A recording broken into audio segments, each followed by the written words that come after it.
You're listening to NorthWoods Church Matters, a podcast of NorthWoods Church in Evansville, Indiana, where we discuss why the local church matters and things that matter to the local church.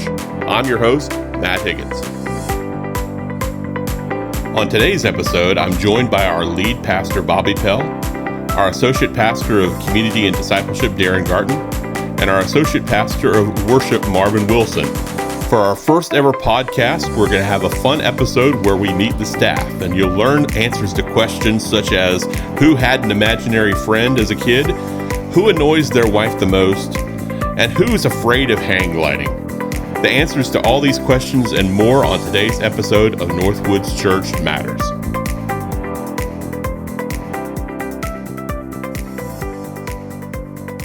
All right, well, I'm here with the staff of NorthWoods Church, and we figured a good way to start this podcast series was to actually meet the staff of NorthWoods, and maybe after we've done this exercise, we'll regret doing it, or maybe you'll regret listening to it, but I don't know. We're going to have fun no matter what, so that's kind of one of the themes of NorthWoods staff anyways. We're going to have fun doing it, whether it stinks or whether it's good. So, first question I've got for you guys today, and we'll start with Bobby, is what do you do here at NorthWoods? That's a great question, and as little as possible is what most people think. You just work on Sunday, right? That's exactly right. No, people see the sermons on Sunday. I lead our staff. My title is lead pastor, but I help set strategy, vision, and lead us to accomplish making disciples. Thank you, fearless leader. Yes. Darren, we'll turn to you. What do you do here at NorthWoods? My title is Pastor of Community and Discipleship, and I work with people who are in discipleship pairings, also with small groups and safety team, men's and women's ministry, a lot of different things. We have Marvin Wilson here with us as well. And Marvin, what do you do? Pastor of worship. And then also the other things that I take on are the property and the facilities. And I deal with short people. I'm pastor of a family ministry, and so I deal with kids ministry, youth ministry, and college ministry. And so now to the fun questions. And so I'm interested to hear these answers from y'all. What is the strangest thing in your office right now? Bobby. I think I have a stuffed reindeer. So that's there, and that's relatively strange. Did you buy that, or was that given to you? No, it miraculously appeared. We'll just let people in on a theme of NorthWoods, that things just randomly appear on your mantle, don't they? That's correct. Yeah. So people, and I think there's a general view that I'm going to be upset by it, and I'm never upset. I never say a word. I just let it fade. Or it may be just the thing of, hey, the church could use this. Give your junk to Jesus. There you go. Yeah. So if you have something that you'd like to give to Bobby and put it on his mantle, just come and do that sometime. Good luck with that. Darren, what's the strangest thing in your office right now? Well, I didn't notice this until yesterday. I was looking around to prepare for this, and I have a cast iron Abraham Lincoln riding a black goat, feeding a man-sized frog. It's a piggy bank. But I wondered what was the context of that. I have a couple different piggy banks, and that's probably the oddest thing that I have in my desk. God bless America. I know, really. I didn't notice it till yesterday. I didn't know how it got in there. So I think you win. The weirdest thing I've got is I've got a candle on my shelf. It is in the form of a set of praying hands, and it's got the Serenity Prayer written on the candle. And I used to have that on my desk, and people would come in and see the Serenity Prayer, and they're like, "You're an alcoholic?" I always wondered. But actually, that came from my grandfather's desk. That was on his desk, and he wasn't an alcoholic either, but apparently he had an affinity for that, or was given to him. So it's just a memento from my grandfather. So if you ever come into my office, no, I'm not an alcoholic. So going to clear that up. That's the whole point of this podcast. Clear up that Matt is not an alcoholic. All right. Next question. What is the scariest thing that you've done for fun? I am a scaredy cat. So I don't do much for like scared stuff for fun. I mean, scariest thing I've ever done for fun is like zip lining in a roller coaster. So, and if I go someplace for, roller coaster places, I don't ride roller coasters because I'm too fearful of those things. So zip line, roller coaster, that's my level of tolerance. So nobody's going to get you to bungee jump? No. Not in your wheelhouse? No. Does your wife do those things? She would. My wife would do the what is it? You jump off of a mountain and you've got the wings. Oh, hang gliding. Yeah, hang gliding. Yeah, my wife's talked about hang gliding once the kids get out of the house.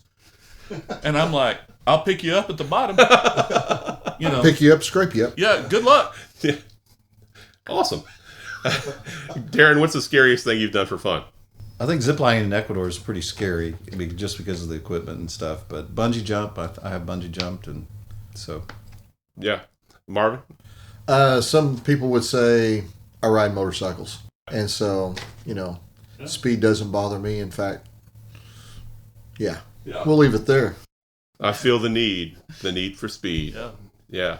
I'd say my answer is the same as Darren's. Ziplining in Ecuador, which is, it's odd because they have no safety protocols whatsoever. You get up to the top of the platform to go ziplining, and it's like rope, and they tie you to this hook, and they're like, okay, you're ready to go. And I'm like, there's no safety check, like you're not going to pull or tug on anything. Nope, push you off and over a giant gorge. And so, yeah, we're overly safe here in America. So next question. What is one thing that you did as a kid that your parents have talked about the most? Well, it depends upon sort of when as a kid. But when I was a small kid, my parents never let me live down the fact that I had an imaginary friend. And so I had, I would actually, because my sisters are 10 to 15 years older than me. All my sisters are, and so I was sort of raised as an only kid. And so I would set a place at dinner for them. I would blame problems on them. And the imaginary kids, because my full name is Bobby Ray Pell Jr., the imaginary kid's name was Pell Jr. Really? Yeah. Do you know why you named it that? Because when my mama got mad, she would say Bobby Ray Pell Jr., and so that was me and my imaginary friend. Oh, so you're including him on the trouble. That's exactly right. Wow. Learning some things here on the podcast today. Darren, how would you answer that? It's so interesting because I have the same thing. I had two imaginary friends, Joe and Jim, and I was real young, like 19, and I was like 8 years old. I was the youngest. My brother and sister were older, and we ran around together. We set a plate for them. They had things. And then I remember an age where I got old enough where it just became really weird. People were asking me questions about them, and they died in a tragic accident somehow because I had to kill them off some way. So. Are there headstones somewhere for your friends? Yeah, right. Darren, you and I can go to lunch today, and it'll be we'll get a table for 5. Party of 5. Marvin, did you have an imaginary friend? Very seldom do I feel normal. But I feel normal, above normal, apparently. But I'd say two things from my childhood real quickly. The imaginary friend thing reminded me, I didn't have an imaginary friend, but I thought I was the Incredible Hulk at one point in time. Like the Bill Bixby show was really big when I was growing up. And so I went through a phase where like I did drawings of myself and like it was the Incredible Hulk. And so I guess my affinity for superheroes started at like an early age.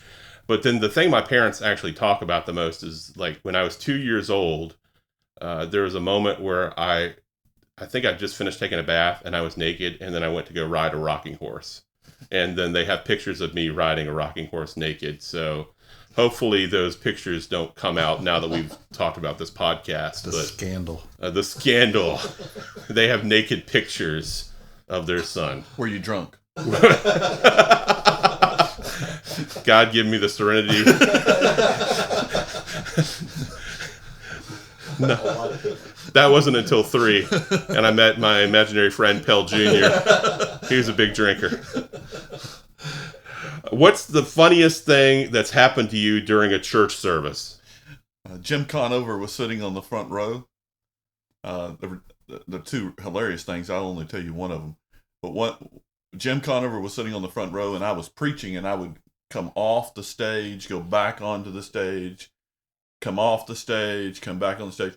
And one time when I came off the stage while preaching, and I was going back onto the stage, Jim followed me, and he stepped on, evidently, while I had a white sock coming out of my pants.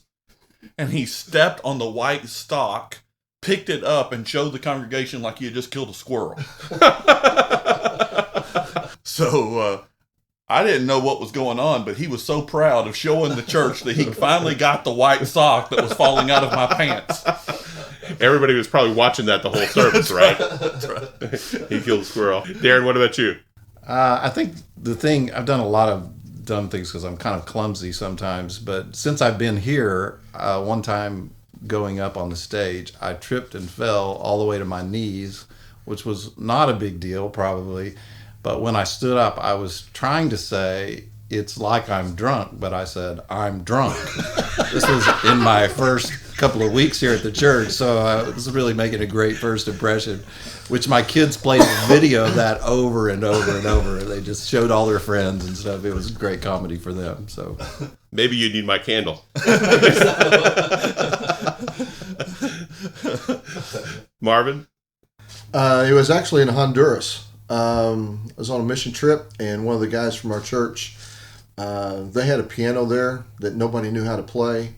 And so at the beginning of the service, this guy, I guess, thought he was going to be setting me up. And he said, well, Marvin plays. So they asked me to play. So we rolled it out. And they opened the hymnal and played songs. And they sang. And, of course, it was not in English what they sang. And the hymnal wasn't. But the notes are the same. And so after the first song, he hollers out, he goes, I didn't know you could play in Spanish. And he was dead serious. So that's the closest to the funny thing, because really nothing funny has happened to me except that. Plenty of embarrassing things. Pastors have plenty of embarrassing stories. I guess tripping and falling would be one of them.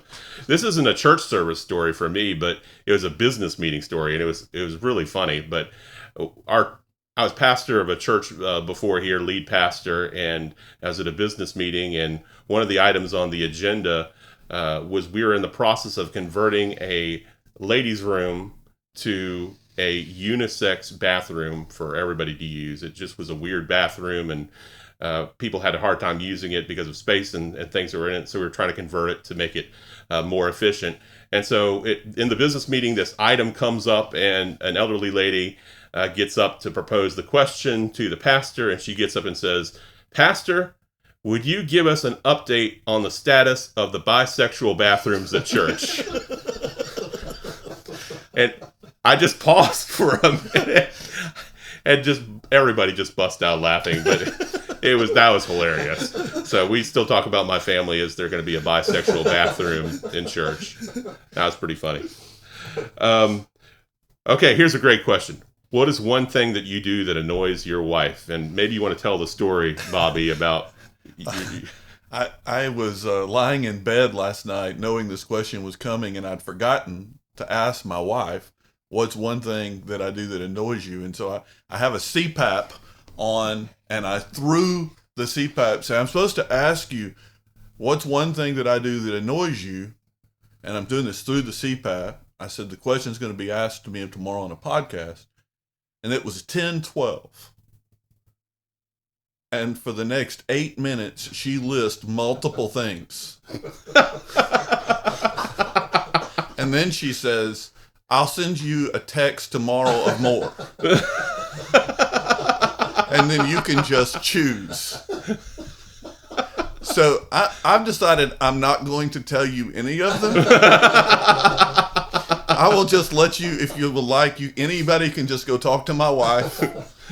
And if anyone thought we have like this perfect world of marriage, I have probably just destroyed that, but there you go. Maybe you could just forward the text.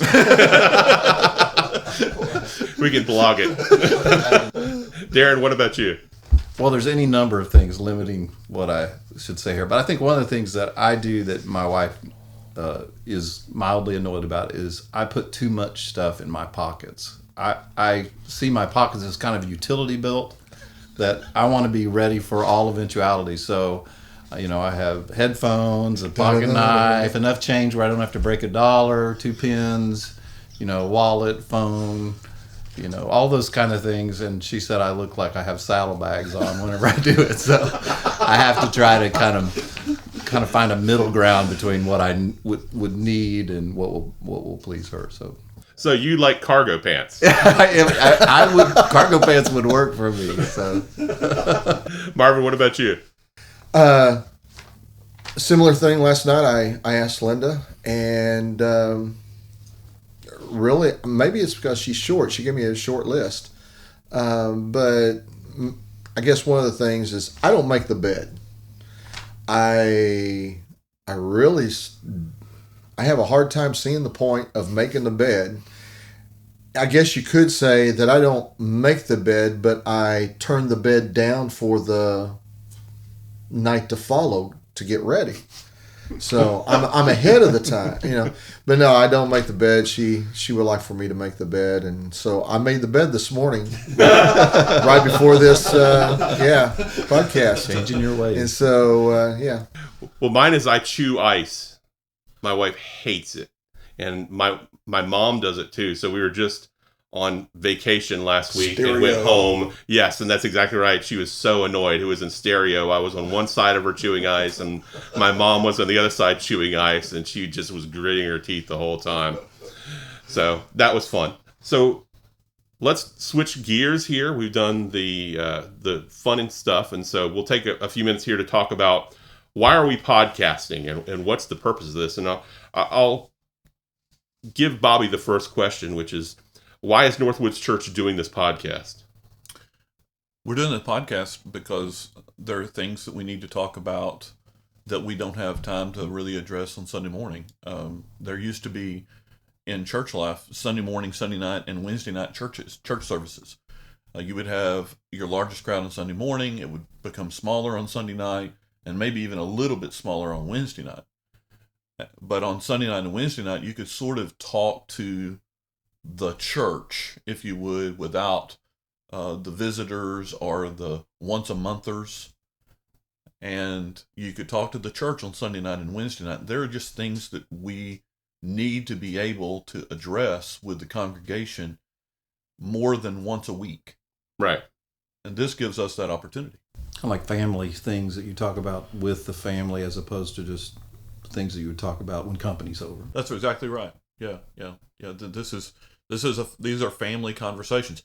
That doesn't mean concerning podcasts that you may not have people listening in, but we're really trying to design this as we're calling it NorthWoods Church Matters. It's for the matters of NorthWoods Church. Bobby, why can't we just tell people everything they need to know on Sunday morning? We don't have time. Marvin does a great job of the fact that there's an order of worship. We don't post that in the bulletin. A lot of churches grow up with that, but the order of worship that we have is timed out, and we design our services to be about an hour and 15 minutes in length, and sometimes it goes a little long, and sometimes actually we're a little short, but it's about an hour and 15 minutes is our goal every week, and we don't have time every week to add another 30 minutes. And generally, I think people are grateful for that. Mm-hmm. They're grateful it's an hour and 15, not an hour and 45. This gives us an opportunity to throw on another place of content. So we'll do round robin with this one. What sort of topics will we be covering in the podcast? What are you hoping to cover in the podcast, Bobby? I'm going to be doing one of them a month, and then each staff member will have one a month. So you guys would do, if you would, that would be 4 a year. And then I'll be in charge of 12 throughout the year. The things that I'm going to be addressing are things like church membership, I'll address issues that are more controversial: sexuality, gender, abortion. I'm going to address some topics that are pretty hot cultural topics. We're going to talk about domestic violence, and when domestic violence happens in the church, how do we as a church address it? So there's going to be quite a few different types of things that we will be addressing. So one of the things that I do is follow up on guests at the church and try to help people get involved in the life of our church to come back. And I do other areas. And so it gives us a chance to kind of talk about these specific areas things that we do that people may not know that we do, and how we can improve those. So I'm responsible for some first impression things, how we give a good first impression, how we make people feel at home. We're going to be talking about things of, how we create an inviting atmosphere, how to invite people, discipleship topics. So we'll be looking at those sort of things of, what it takes for you to really stay in a church. I'm involved with our safety team as well. We can talk about matters related to church safety and really address those things that people need to know, but we just don't want to announce on a Sunday morning. Okay. Marvin. First podcast that we're going to be doing is talking about personal responsibility of worship. And just a sneak preview is this, we don't create Sunday morning worship services to woo people to worship. You prepare for other things. You also have a responsibility to prepare personally to come and expect with an expectancy to worship. And so we're going to be talking about that. We're going to be talking in the future about some styles and different things and kind of like what you were talking about, some wives' tales of what worship is. And I think that we've kind of gotten off track. So we're going to try to re-rail the train a little bit. In our family ministry here, we do a lot of trainings for families on various topics that are relevant to youth culture and then to parenting. And so what I'm going to be doing is translating a lot of those seminars that we've already done into podcast format so that they're digestible and just try to pass on as much information we can to parents. We'll be talking about issues related to current youth culture. I'll be in on the one related to gender and sexuality. That's a big deal right now. We're going to talk about teens and dating. And the first one really that's coming up for me is how to lead your kids to Christ. And so I'm looking forward to doing that one. All right, guys, thank you for coming today and joining us for the podcast. And go play with your invisible friends. Thanks for joining us today on the NorthWoods Church podcast. If you'd like some more information on our ministry at NorthWoods Church in Evansville, Indiana, please visit us online at www.northwoodschurch.org. Again, that's www.northwoodschurch.org. We'll see you next time.